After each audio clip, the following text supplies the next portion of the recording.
Bueno, muchísimas gracias al IPCBA.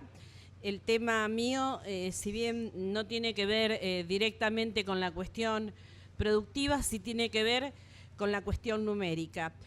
Y vamos a empezar porque últimamente los regímenes de información en la producción agropecuaria son muy diversos y muy grandes.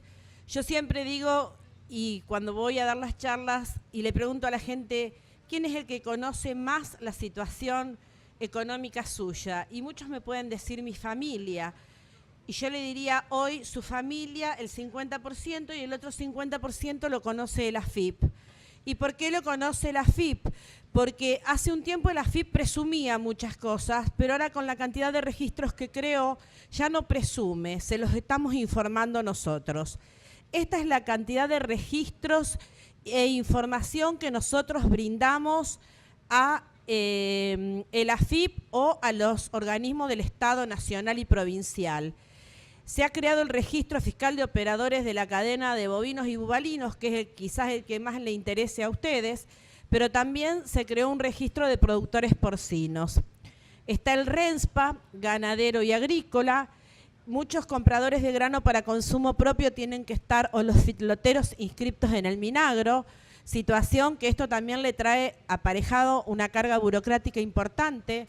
El registro fiscal de operadores de grano, la 2750 que informamos sementeras de cultivos de invierno y de verano y también informamos existencias, la 3342 producción de granos de maíz, trigo, soja y girasol, el INASE donde informamos si hacemos uso propio de semilla o no, el TIRE, que salió hace 2 años y que no tuvo, 1 año y medio, y no tuvo muy buena receptividad, y es un registro de tierras rurales explotadas, pero exclusivamente en lo que tiene que ver la cuestión agrícola. En una conversación que tuvimos directamente con las más altas autoridades de la AFIP, dijeron que por ahora son agrícolas. El resto se los dejo para que lo piensen ustedes. Y yo que vengo de la provincia de Santa Fe, de la zona núcleo, yo soy de Chañar Ladeado y trabajo con productores agropecuarios y además soy productor agropecuario, o sea que conozco la condición muy de adentro. Tenemos un registro unificado que es un RUP, que en él se contempla toda la cuestión agrícola y ganadera. A partir del 1 de noviembre del 2018 nace el CISA. El CISA es un nuevo régimen de información que va a tener el AFIP, en donde va a anular algunos regímenes anteriores y va a implementar uno nuevo. Además de todas las declaraciones juradas y además de todos los regímenes de información que mensualmente nosotros estamos informando y todo lo que es ahora liquidaciones electrónicas que en forma instantánea el AFIP tiene conocimiento de cada uno de ellos. Está muy bien un Estado que controle y un Estado que esté presente, pero la carga burocrática que están teniendo, sobre todo el sector agropecuario, es muy interesante.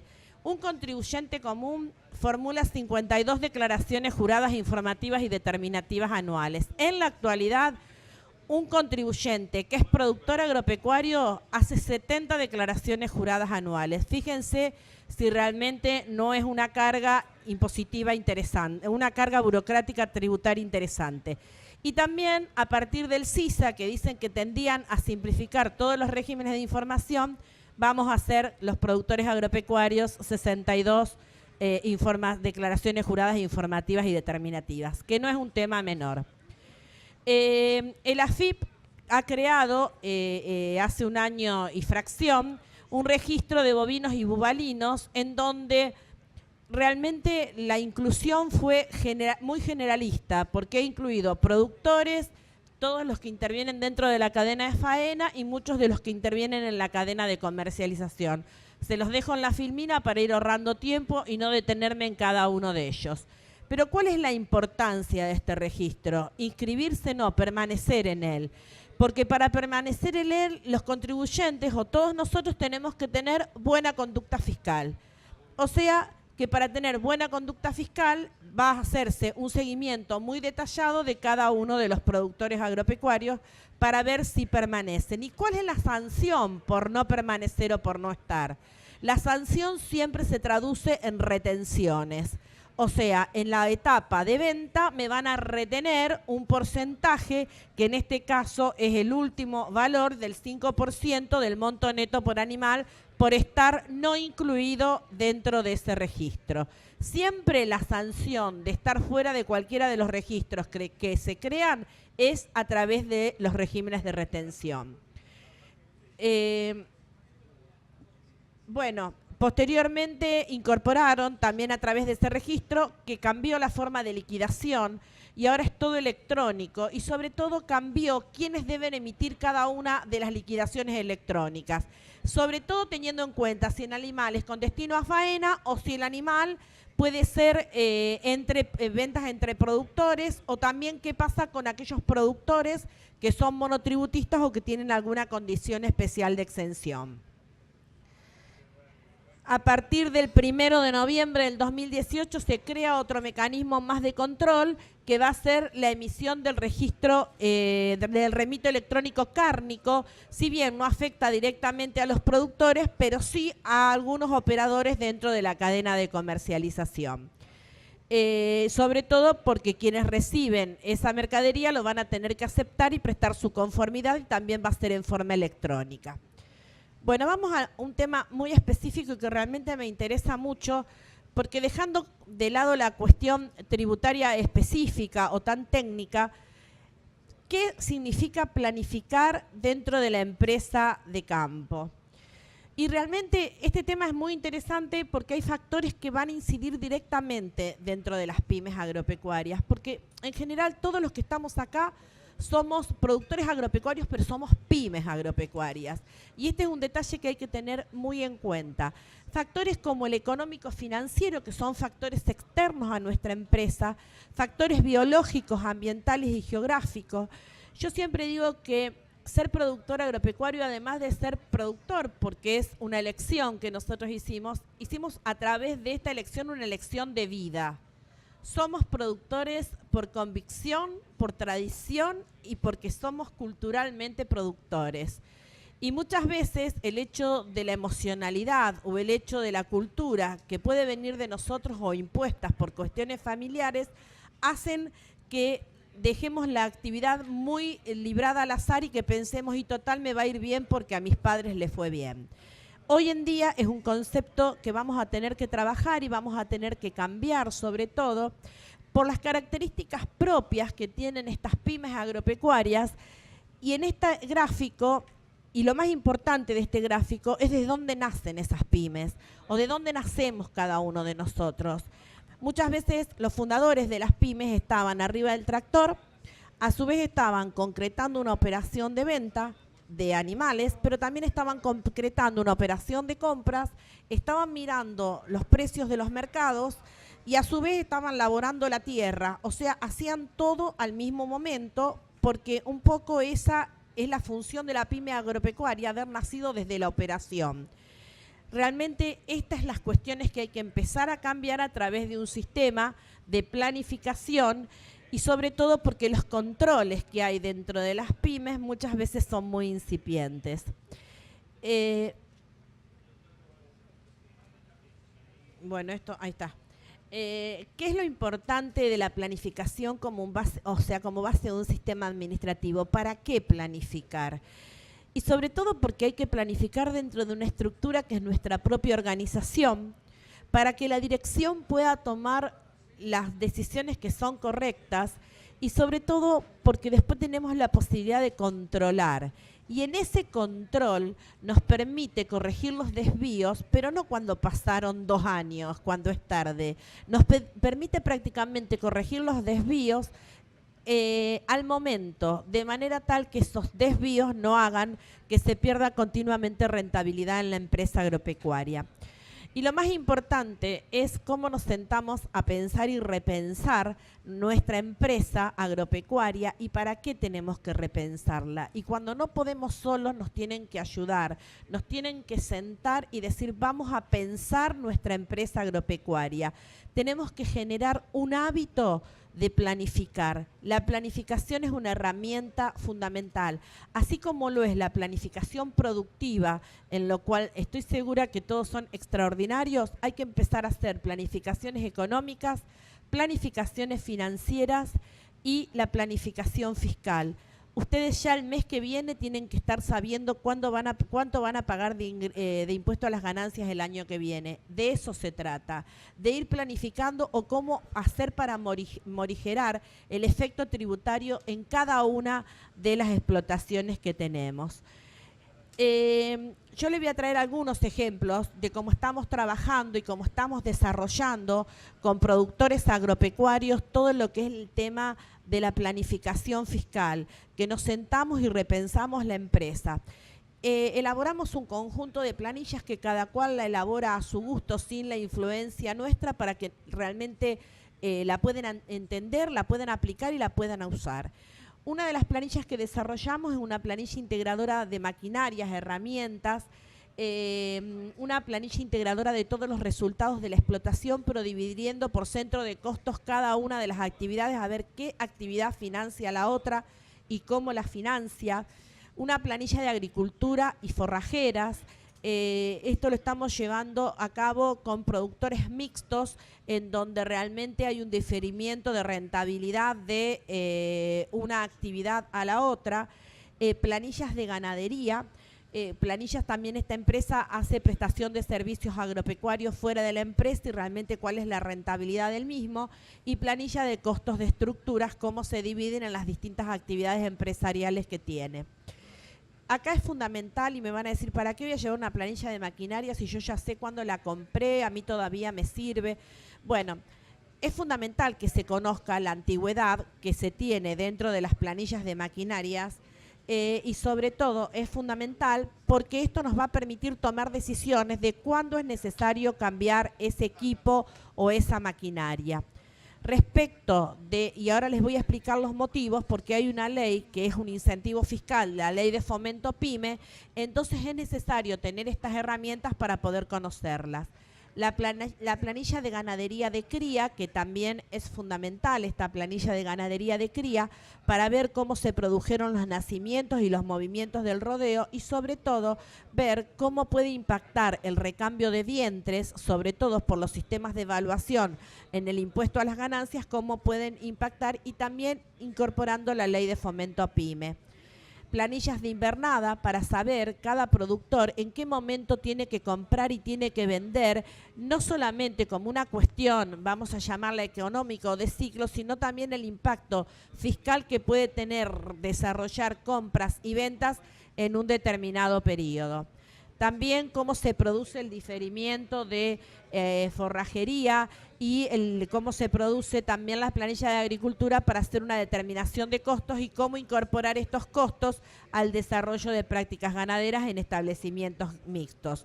Las formas de almacenaje y la posibilidad siempre de separar los costos ganaderos de los agrícolas. Lograr una correcta planificación fiscal es uno de los elementos principales y menos habituales en cualquier establecimiento productivo. Y un tema que muchas veces no se trata, pero es la planificación de la sucesión en las empresas familiares o cómo nos empezamos a organizar con tiempo para este detalle, que no es un detalle menor, porque muchas veces la carga tributaria, como digo yo, en las sucesiones de las empresas familiares nos lleva puesto. Hay establecimientos completos que se han destruido porque no han soportado el fuerte impacto tributario que se tiene en ese proceso de sucesión, que si se pudiera planificar y que de hecho hay que hacerlo elaborando desarrollos, protocolos dentro de las empresas familiares y sobre todo elaborando cómo va a ser la incorporación de las nuevas generaciones a la empresa que nosotros tenemos a través de distintos tipos de acepciones o formación de sociedades, cada cual evaluará la situación propia. Vamos a los instrumentos de incentivo fiscal. Y quiero mencionarles dentro de los instrumentos de incentivo fiscal la ley de fomento PYME, que fue una ley que fue dictada en 1 de agosto de 2016 y que su vencimiento es el 31 de diciembre del 2018 y que realmente es una ley que produce alto impacto fiscal y que se puede usar sobre todo para todo lo que es las inversiones productivas. Lo primero que tenemos es la definición de una pyme, en donde los establecimientos agropecuarios entramos en la definición correcta de qué es una pyme. Posteriormente tenemos distintas escalas de la pyme, que esto lo desarrolla la CEPYME, y acá hay una clara discriminación al sector agropecuario en el sentido que, si ustedes se fijan en la última columna, es el sector que menos ingresos tiene que tener para poder quedar encuadrado dentro de cada una de las categorías, siendo que esto no es así. Y bueno, será una disputa que tenemos o un objetivo que tenemos para adelante, por lo menos que se nos iguale a cualquiera de los otros sectores. También hay una definición dentro de la propia ley, que ya van a estar en las filminas, a qué se llama inversión productiva. Y fíjense en el último párrafo que habla de los reproductores y las hembras cuando fueren de pedigrí o puros por cruza. Y refiriéndome a esto, es que hacíamos la planilla de maquinarias, porque depende el impacto o los años que tenga la maquinaria dentro de nuestro establecimiento, va a tener un impacto tributario a la hora de liquidar impuesto a las ganancias. ¿Cuáles son los beneficios de la ley de fomento PYME? Que por las compras que uno haga de cualquiera de las maquinarias, herramientas o bienes que se consideren de inversión productiva, se va a poder tomar el 10% de la inversión como pago a cuenta directo de impuesto a las ganancias. Y hay que tener una base o un tope que es el 2% de las ventas, o sea, no va a poder ser superior a lo que es el 2% de las ventas. Pero que en los establecimientos ganaderos es muy conveniente por el tema de cómo evolucionan los mismos. Y también en el IVA por el tema de los bonos de crédito fiscal. Situación que tengo que ser absolutamente sincera, el Estado está medio lento para definir los bonos de crédito fiscal. ¿Qué significa esto? Transformar un saldo que ustedes tienen ahí y que no le da ningún beneficio y que lo tienen como un apalancamiento trabado financiero a un saldo que me permita pagar impuestos con ese bono de crédito fiscal. También los bancos, estando inscriptos dentro de la ley de fomento, dentro de la ley PYME o declarando que su empresa es una PYME, tendrían que tener tasas beneficiadas con reducción de porcentajes. Eliminó el impuesto a las ganancias mínima presunta y lo más importante es que en las pymes de tramo 1, micro, pequeña y mediana, tramo 1, nos permiten tomar el 100% del impuesto a los créditos y débitos bancarios como pago a cuenta de impuesto a las ganancias. La propuesta, empezar a trabajar para que esta ley pueda ser prorrogada por lo menos por 2 años más. Y acá les traje un ejemplo para que ustedes puedan ver cómo sería el impacto de una empresa agropecuaria, un ejemplo muy sencillo, cómo se beneficiaría una empresa agropecuaria con el uso de la ley de fomento PYME, invirtiendo 2 millones de pesos, que es una inversión, la verdad que los productores agropecuarios están bastante acostumbrados. Primero, con el tema de impuestos a los débitos y a los créditos, tendrían 96.000 pesos que podrían utilizar como pago a cuenta de impuesto a las ganancias, el 1,2 computable dentro de la operatoria bancaria. El 10% como pago a cuenta de impuesto a las ganancias por la inversión practicada. Y además pueden tomar el IVA crédito, por supuesto que se genera por la compra que hicieron en el ejercicio, y además, y eso representa un 25,30 de realmente el monto que ustedes invirtieron. O sea, cuando ustedes dicen, a mí esta máquina me sale 2 millones de pesos, le dejó instantáneamente de salir 2 millones de pesos para empezar a costarle de su bolsillo 1.500.000 porque el resto lo recuperó con estas ventajas tributarias. Y lo más importante, que acá no dice, pero también hay un impacto de el porcentaje de impuesto a las ganancias que se tienen por la amortización de la maquinaria, que en este caso, si fuera en 5 años, después de la maquinaria que va a comprar, serían de 400.000 pesos y de eso el 35%, o sea, estaríamos hablando por lo menos de 120, 130.000 pesos más de ganancia o de beneficio fiscal. Y si fuera en 10 años, por supuesto que será un impacto mucho menor y eso lo tendrían año tras año. Por último, y esto no es agradable hablarlo, pero hay un beneficio dentro de la ley de emergencia agropecuaria, que es todo el tema de venta forzosa, que para hacer uso de este sistema hay que presentarse siempre que haga falta, hay que presentarse en el AFIP y hacer el trámite de venta forzosa y requerir los cumplimientos legales que para ello exige. Pero esta es una herramienta que también está dentro de la ley de emergencia agropecuaria. Por último, y para terminar, quiero contarles cuáles son las conclusiones a las que uno ha arribado como consecuencia de este breve paneo por la cuestión tributaria, que es necesario planificar porque eso nos va a estar dando un parámetro de crecimiento. Es necesario planificar para organizar y dirigir correctamente nuestra empresa. No importa el tamaño de la empresa, importa que nuestra empresa tiene que ser sustentable. Para asegurar el futuro de la empresa y sobre todo tener en cuenta todo lo que tenga que ver con planificación de la empresa familiar, si se trata de empresa familiar, con redacción de protocolos, con redacción de instrucciones, reglamentos por escrito. Hay que sentarse a escribir dentro de las empresas, hay que pensar y repensar la empresa, conocer el impacto tributario de cada una de las decisiones que uno va tomando y así tratar de obtener a través del marco normativo que las mismas leyes permiten el mayor beneficio posible, para que los sucesores, muchas veces de las empresas familiares, no queden atrapados en un sinfín que los haga desistir de la empresa porque la carga tributaria les resulte insostenible. Y sobre todo, para ser eficientes, que es lo que uno pretende cada vez que lleva adelante cada una de las empresas o cada uno de los negocios y sobre todo teniendo en cuenta la rentabilidad del sector agropecuario. Muchísimas gracias.